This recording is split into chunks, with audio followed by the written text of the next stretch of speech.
Baahubali part 2 కోసం మనం అందరం ఎందుకు అంతలా వెయిట్ చేసామండి? Because the master mind Rajamouli గారు పార్ట్ 1లో అండ్ పార్ట్ 1 ఎండింగ్‌లో ఎస్పెషల్లీ మనకి ఏం క్యూరియాసిటీ జనరేట్ చేశారంటే వై క కట్టప్ప కిల్ బాహుబలి అని చెప్పి అనే క్యూరియాసిటీ మనలో జనరేట్ చేశారండి. అందుకే విపరీతంగా అందరం వెయిట్ చేసాం బాహుబలి 2 కోసం. బట్ సుకుమార్ గారు ఏం చేశారు, పార్ట్ 1లో ఆ క్యూరియాసిటీ మనకి డెవలప్ చేయకపోయినప్పుడు కూడా తర్వాత రిలీజ్ చేసిన ట్రైలర్స్ వేర్ ఈస్ పుష్ప అనే క్యూరియాసిటీ డెవలప్ చేశారు. అండ్ ఈరోజు రిలీజ్ చేసిన టీజర్ అయితే ఒక అద్భుతం.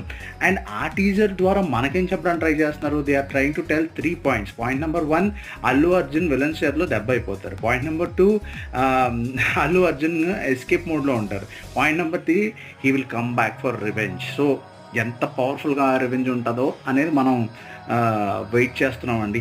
They are generating that curiosity and I'm also waiting for that. And happy birthday, Allu Arjun garu. Thanks and bye.